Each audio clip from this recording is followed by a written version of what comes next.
तो नमस्ते के ओम जीवन में।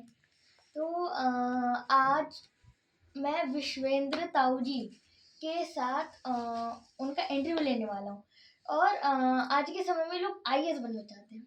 आईएएस उनका एक मकसद बन चुका है कि आईएएस बन गए तो बहुत कुछ होगा, जो लिख दिया वो हाथ में, है ना। तो जो ताऊ जी हैं, विश्वेंद्र ताऊ जी, वो आईएएस की ट्रेनिंग कराते हैं। लेकिन आईएएस के जो कहते हैं बहुत सारे क्वेश्चंस होते हैं, बहुत सारे आंसर होते हैं, तो फिर उनकी ताऊ जी ट्रेनिंग कराते हैं। तो फिर मैं ताऊ जी का एक छोटा सा इंटरव्यू लेना चाहता हूँ ताकि मुझे थोड़ा ज्ञान प्राप्त हो कि आईएएस का जो एग्ज़ाम होता है वो किस तरीके से होता है और क्या क्या चीज़ें होती हैं और उसके अंदर मतलब कि कितना ज़्यादा मेहनत, कुछ मतलब कि हर चीज़ के बारे में ताऊ जी आज मुझे बताएंगे। और मैं नहीं, आप भी मेरे साथ इस ज्ञान को प्राप्त करने वाले हैं। नमस्ते ताऊ जी। नमस्ते नमस्ते, खुश रहो। तो ताऊ जी, मेरा क्वेश्चन नंबर 1 ये है कि जो आईएएस का एग्ज़ाम होता है उसमें कैसे तैयारी करनी चाहिए? हाँ, लेकिन कैसे तैयारी कैसे करनी तैयारी चाहिए? करनी चाहिए? मैं कि 1 नहीं आ पाते दिमाग में, बड़ा हो हाँ, जाऊंगा नहीं ना। नहीं, हाँ, बड़े हो जाओगे तो सब आएगा। हाँ। देखो क्या है, कैसे तैयारी करनी चाहिए और कब से तैयारी शुरू कर देनी चाहिए, है ना। ज़्यादातर बच्चों का क्या रहता है कि वो इंतज़ार करते हैं कि हम ग्रेजुएट हो जाएंगे, क्योंकि आईएएस सिविल सर्विसेज और सिविल सर्विसेज में के लिए तैयारी करने की जो मिनिमम क्वालिफिकेशन है वो ग्रेजुएट है। किसी भी स्ट्रीम में ग्रेजुएशन चाहिए, ह्यूमैनिटीज, साइंस, कॉमर्स, किसी भी स्ट्रीम में, इंजीनियरिंग, मेडिकल, ठीक है। लेकिन ज़्यादातर बच्चे क्या करते हैं, ज़्यादातर स्थितियों में क्या है कि आप जितना जल्दी, जितनी कम उम्र से अपने सिलेबस को ये टारगेट बना के कि मुझे भविष्य में आईएएस बनना है या सिविल सर्विस क्रैक करना है या आईपीएस बनना है, आईआरएस बनना है, तो जितनी जल्दी तैयारी शुरू कर देंगे। क्योंकि क्या है, ज़्यादातर बच्चे एनसीईआरटी के स्कूलों में जो पढ़ रहे हैं, तो एनसीईआरटी की जब वो तैयारी करनी आफ्टर ग्रेजुएशन शुरू करते हैं तो वो 6th से उनको एनसीईआरटी दोबारा पढ़नी पड़ती है। कौन सी क्लास की एनसीईआरटी? 6th क्लास से, है ना।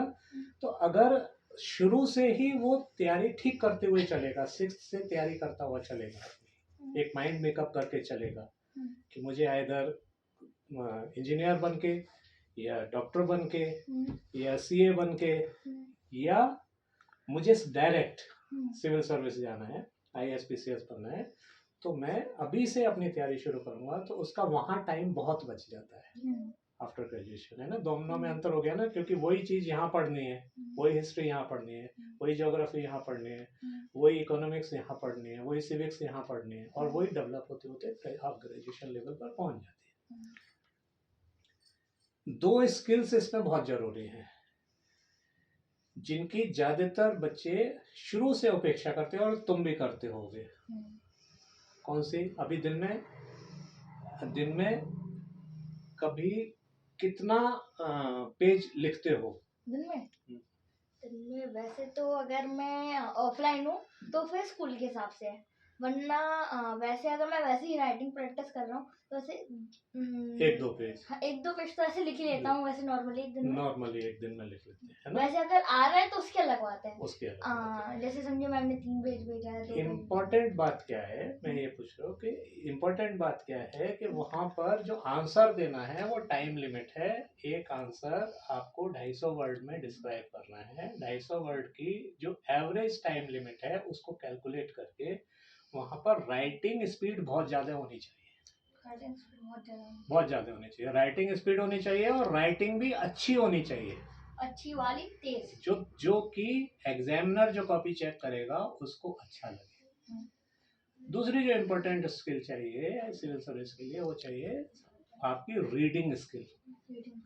जल्दी से क्वेश्चन को पढ़ना और जल्दी से क्वेश्चन को पढ़ के उसको समझना और उसका आंसर लिखना, ये स्किल्स बहुत जरूरी है। ये स्किल्स बहुत छोटे से यदि प्रैक्टिस कराई जाए तो समझ लीजिए 50% कोर्स आपने कर लिया,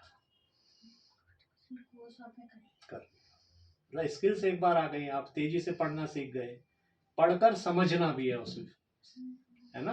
किसी बात को पढ़ना और उसको समझना, कि वास्तव में ये ऐसा ही हो रहा है, और उसको फिर लिख देना तो इजी हो जाता है। अगर और पूछिए। मतलब कि आपने जिस हिसाब से ऐसा आंसर दिया है, मतलब कि आपने मुझे बताया क्या कहते हैं कि सब मैं तुमको अभी ज़्यादा जानेंगे, मैं सब्जेक्ट बताता हूँ कौन कौन से इम्पोर्टेंट सब्जेक्ट हाँ है ना। जो इसमें क्या होता है, 3 पार्ट है, 3 पार्ट, ठीक है। एक प्री है, एक मेंस है, एक इंटरव्यू है। प्री में सीसेट है और पेपर 1 है, GS1 है, जिसको GS1 कहते हैं, ठीक है। उसमें क्या होता है? वो एक जर्नल स्टडी, GS माने जर्नल स्टडीज, ठीक है। जर्नल स्टडीज माने आपको पूरे इस जर्नल स्टडीज में मेन जो सब्जेक्ट आते हैं वो आते हैं 7 सब्जेक्ट जो मेन है। बाकी तो टोटल नंबर ऑफ सब्जेक्ट इसमें लगभग 22-24 सब्जेक्ट का आपको पढ़ने पड़ते हैं, लेकिन मेन 7 सब्जेक्ट पढ़ने पड़ते हैं, ठीक है। वो 7 कौन कौन से हैं? History, geography, economics, polity, science and technology, ठीक है, एनवायरनमेंट और जर्नल स्टडीज, ठीक है।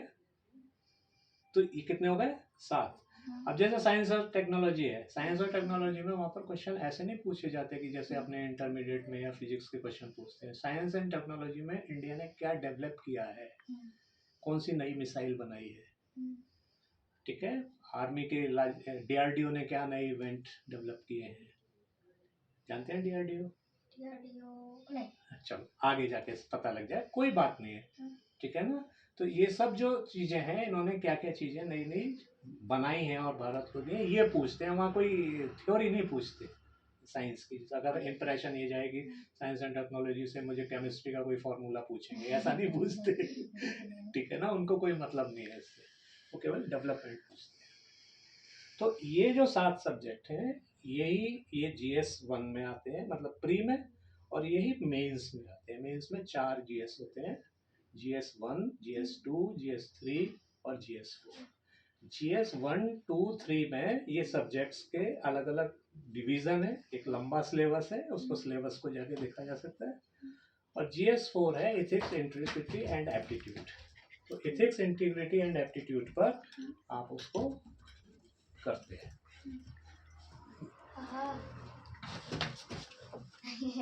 है ना। तो जैसे ये IAS का एग्जाम होता है, तो फिर हर कंट्रीज का अलग अलग क्वेश्चन होता है। मतलब ऐसा समझिए, आपने अभी मुझे इंडिया का बताया, पूरी इंटरनेशनल इंडिया का होता है। IAS देखो क्या होता है, एग्जाम IAS का नहीं होता, एग्जाम होता है सिविल सर्विस का, ठीक है। UPSC से कंडक्ट करती है, उसमें सिविल सर्विस एग्जाम होता है। सिविल इसको कहते हैं सिविल सर्विसेज एग्जाम्स, ठीक है। इसमें सिविल सर्विसेज में IAS एक सर्विस है, इंडियन एडमिनिस्ट्रेटिव सर्विस एक सर्विस है। IPS एक सर्विस है, IPS माने इंडियन पुलिस सर्विसेज। IRS एक सर्विस है, इंडियन रेलवे सर्विसेज। ऐसे लगभग 22-24 सर्विसेज हैं, ठीक है, जिसमें रेलवे है, जिसमें पोस्ट ऑफिस है, जिसमें आर्मी है। आर्मी में भी जाते हैं IAS जो होते हैं, वो आर्मी में भी जाते हैं, है ना। आर्मी के सब चीज़ें करते हैं, तो वहाँ भी जाते हैं। तो ऐसे करके 24 सर्विसेज हैं। तो ये कंबाइंड मेरिट के हिसाब से सबसे टॉप पर IAS होता है। तो लोग बोलने लगते हैं हम IAS की तैयारी कर रहे हैं, ठीक है ना। लेकिन वो 24 सर्विसेज में वहाँ पर सिलेक्शन होता है। इंटरेस्ट IAS में इसलिए होता है क्योंकि वो फिर अपने राज्य व्यवस्था में, माने पॉलिटिक्स में इन्वॉल्व होके, वो जो IAS होता है, एक IAS ही ऐसा है जो पॉलिटिकली इन्वॉल्व होके देश की नीतियां तय करता है, ठीक है ना। ठीक है। वो उसकी ड्राफ्ट मैनेज करता है। कुछ समझ आया? तो आप तय करोगे आगे IAS बनने के लिए? आगे जो होगा वो तो आगे का दिखा जाएगा। आज इतना ही, है ना। चलो, थैंक यू। तो दोस्तों, जो मैंने वीडियो के स्टार्टिंग में बोला था कि ताऊ जी से पूछूंगा कि आईएएस की क्या क्या चीज़ होती हैं, क्या मतलब कि पूरा का पूरा ज्ञान आईएएस का, कि उसमें क्या होता है, कितने तरीके के सब्जेक्ट्स होते हैं, ऐसा मतलब है ना। और इन सब का आंसर तो मुझे मिल चुका है। तो दोस्तों मेरी ये वाली वीडियो थी यहीं पे बन। और देखिए आईएएस जो होता है वो बहुत ज़्यादा पावरफुल होता है।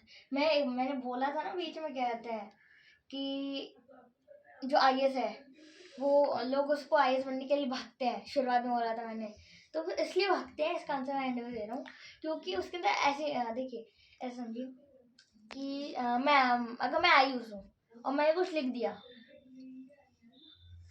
हाँ मैंने कुछ लिख दिया, तो वो जाएगा और फिर आ जाएगा, मतलब कि ऐसा मैंने लिख दिया कि ऐसा है। हाँ, आईएएस जो है जैसे उसकी शुरुआत होगी, आईएएस जो सेलेक्ट होगा उसकी शुरुआत होगी सबसे पहले जिले में एसडीएम से, ठीक है, जो तहसील पर होगा, ठीक है।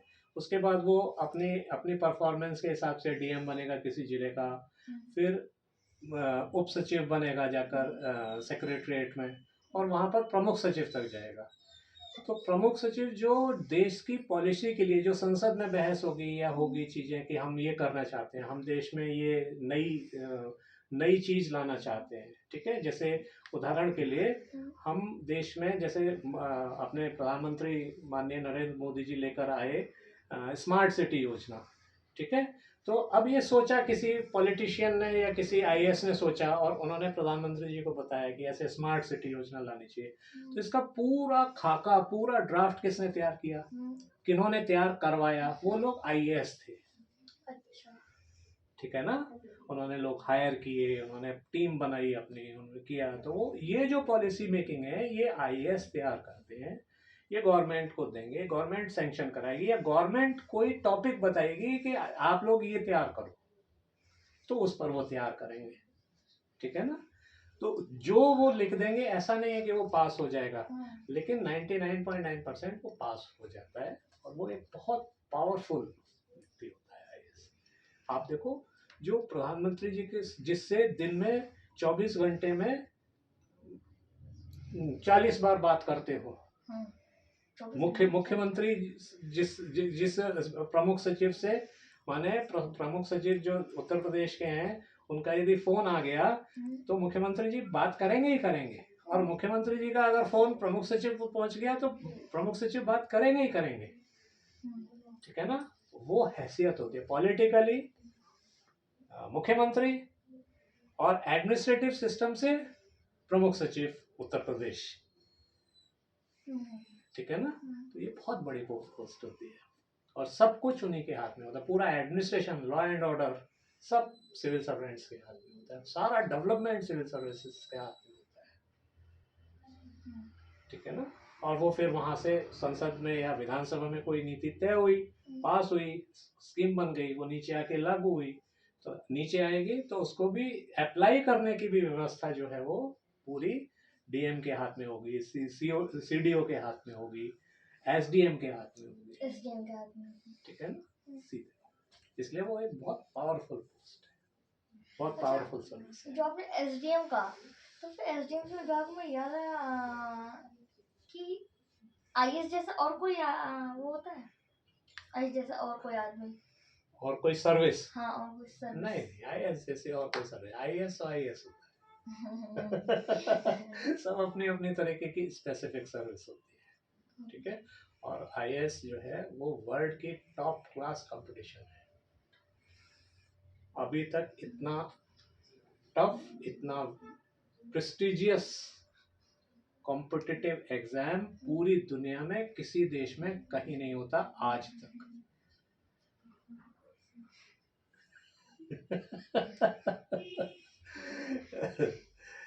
ठीक है ना।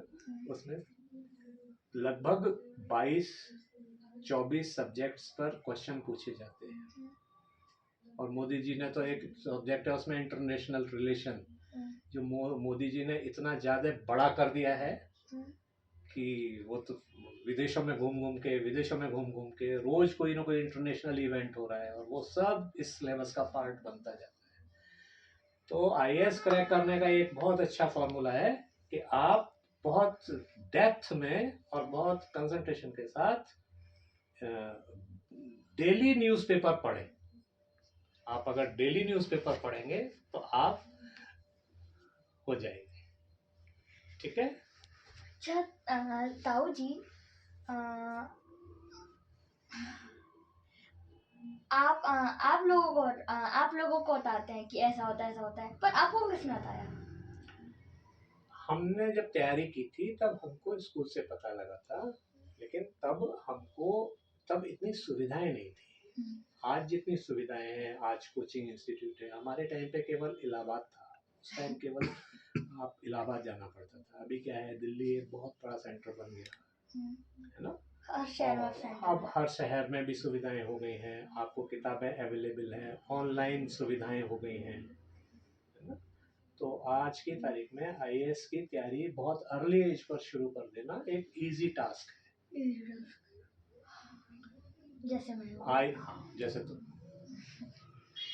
चलो, तो दोस्तों मेरी ये वाली वीडियो थी यहीं पे बस। नीचे लाइक कर दीजिए, सब लोगों से शेयर करवा दीजिए, नीचे सब्सक्राइब कर दीजिए। Bye bye.